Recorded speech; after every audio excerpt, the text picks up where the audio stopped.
Welcome back to Keen Plays. Today we're going to be looking at the board game Hansel and Gretel. But first, I just want to say thank you to everyone who's subscribed to me. I just hit 400 subscribers, which is incredible. So thank you so much for subscribing, and I'm glad you guys like the videos that I'm making. And if there's any suggestions, just let me know down in the comments. Now on to the board game. This game here, Hansel and Gretel from Foxmind, it's just a little kids game here. I picked it up at Value Village for $3, but as you can see, it is fully wrapped up, and it even has a sticker on it down here for $25, which is interesting to say the least. Some of the things that you can find at thrift stores. This game came out in 2021, and it currently has a 7 out of 10 rating on Board Game Geek. Now that's not really saying that much because I think it only has like 83 reviews, so who knows. But it is just a kids game, so regardless, it's probably a decent game to play with the kids, which is kind of what I'm hoping for. My son has just started getting into playing some board games with me, so anytime I see one of these kids games, I feel the need to pick it up and, see if he enjoys it. But yeah, it looks pretty cute, We'll have to see. We'll have to look into it, but here we go.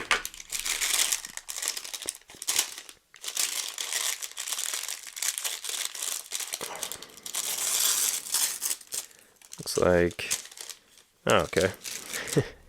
Got some plain pieces here.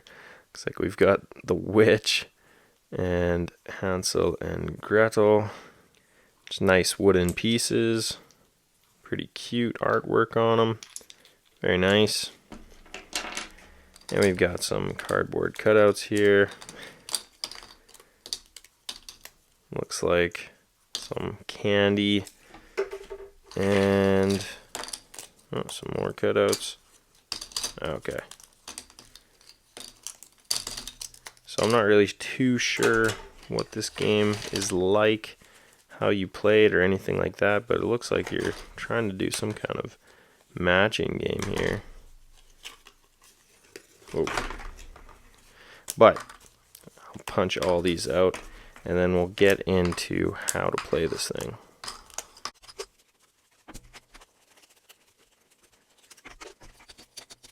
So you're going to start off by building Baba Yaga's gingerbread house, and you'll just make this into a square and put that right there, and then you'll take the roof pieces and just fit them on just like so. Very simple, very cute little house there. And the way that the story goes for this game is that you play as Hansel and Gretel. You can play with up to 4 people, and it's just a cooperative game. So you've got Hansel and Gretel, and you'll put them on the board here where it shows the red and green spot.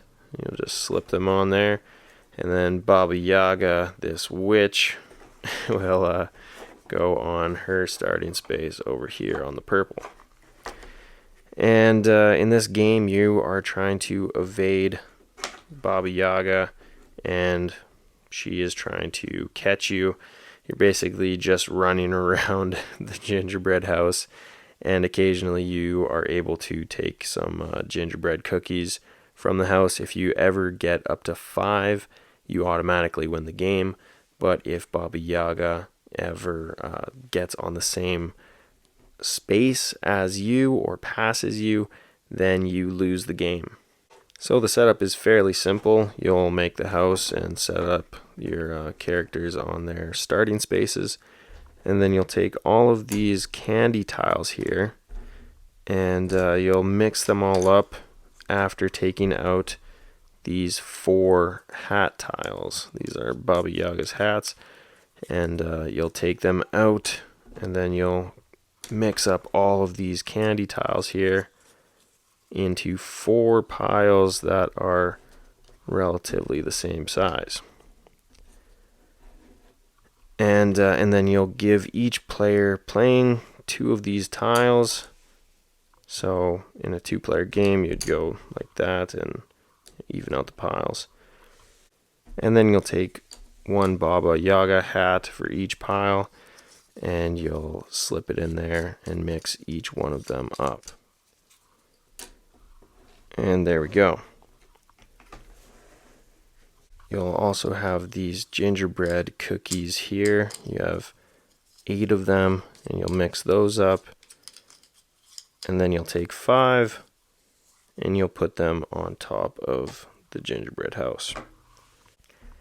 And then you'll take these starting tiles, and depending on how many people are playing, you'll take one that has that many dots. So in a 2-player game, you could either take one of these, and you'll just put that down. That is the starting tile. And then each player can just flip over their candy tiles. Since you're being cooperative, you can, kind of strategize and help each other out. So what you're trying to do is get these gingerbread cookies. If you get all 5, you win the game, like I said before. But the way that you get them is by creating these candies or these treats. Every time that you create one, you get to take one of those gingerbread cookies off the top. So as you can see over here, we've got, half of a candy cane, we've got a quarter of a donut, and over here we've got some chocolates. So in the booklet, it kind of shows you how all of the candies work. You have all of these candy tiles here. Oh, I guess the candy cane is actually 3 pieces. And once you create a donut, then you can pick up a gingerbread cookie. And if you create any of these candies, you get to the star, you just automatically get a gingerbread token. And with the chocolates, you need to have 5 of them touching. Whereas crumbs, they don't give you anything, they just add to the difficulty. Because after the round ends, then you would count up the dots on each tile for each color character, and that's how far they move. So right now, you'll notice that there is 2 purple dots. If it were to end right now, then Baba Yaga would move 2 spaces forward. Luckily, though, we get to complete a turn first.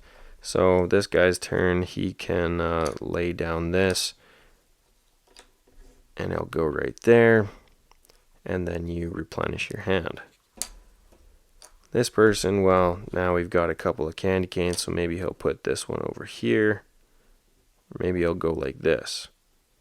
Because when you're counting colors to see how far these characters move, you only count the outside dots.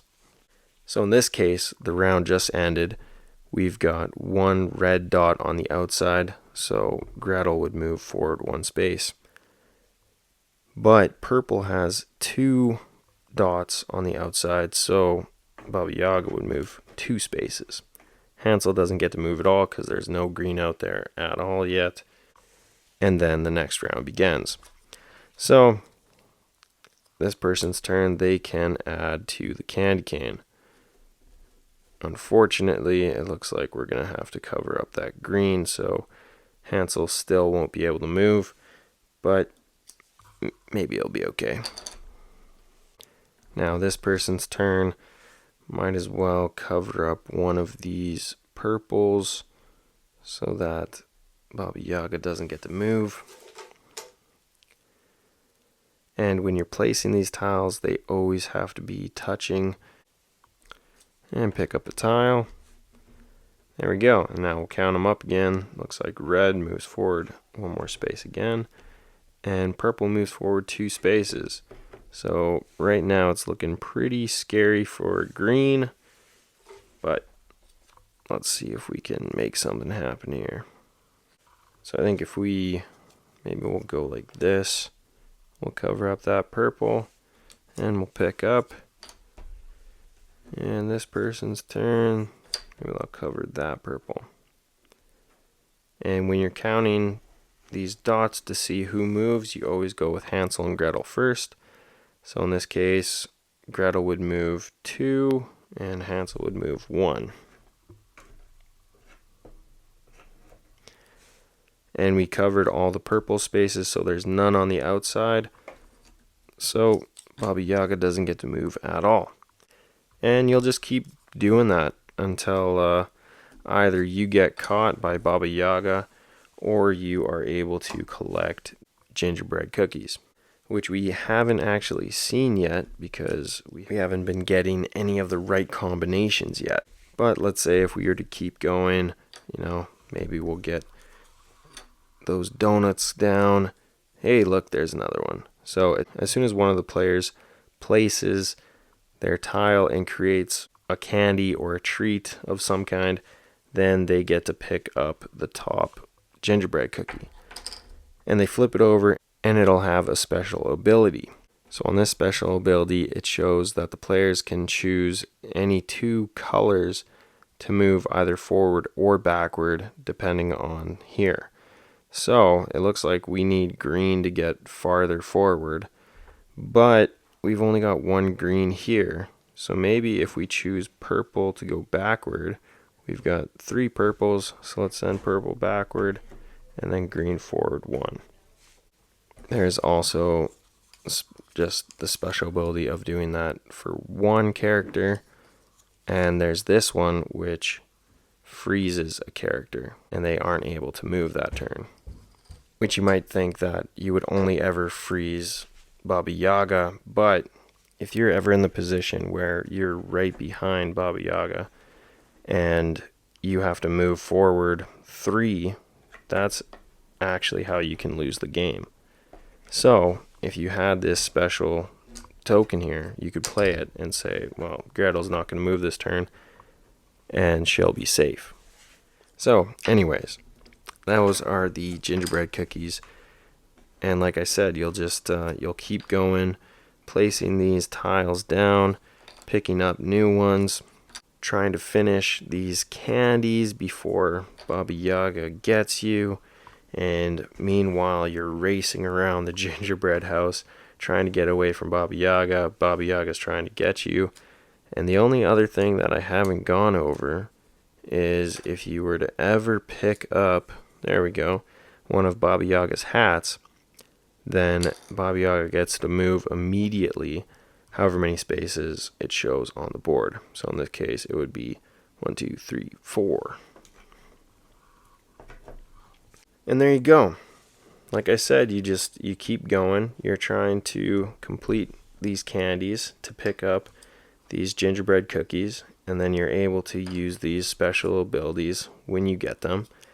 And as soon as you, as a team, collectively get all 5 of these gingerbread cookies, you automatically win. And if Baba Yaga ever catches up to you, lands on the same space as you, or goes past, or you end up going past Baba Yaga or landing on a space with Baba Yaga, then you lose the game. And that's really all there is to it. There was a couple of things that you could remove from the game to make it easier. You could get rid of those crumbs, and then that way you're only picking up candies. I think that was basically it. But yeah, I think it's definitely more of a thinker than a lot of other kids games, which is nice. It's nice to have something that's a little bit funner for the adults to play with, but I think right now it's probably even still too advanced for my son. But I think that this will be something to look forward to when he's a little bit older. I think he'll really enjoy this. I think it'll be a pretty fun game to play with him eventually. But anyways, that's going to be the end of the video. Feel free to like or subscribe. That would be awesome. And thank you guys so much for watching. See ya.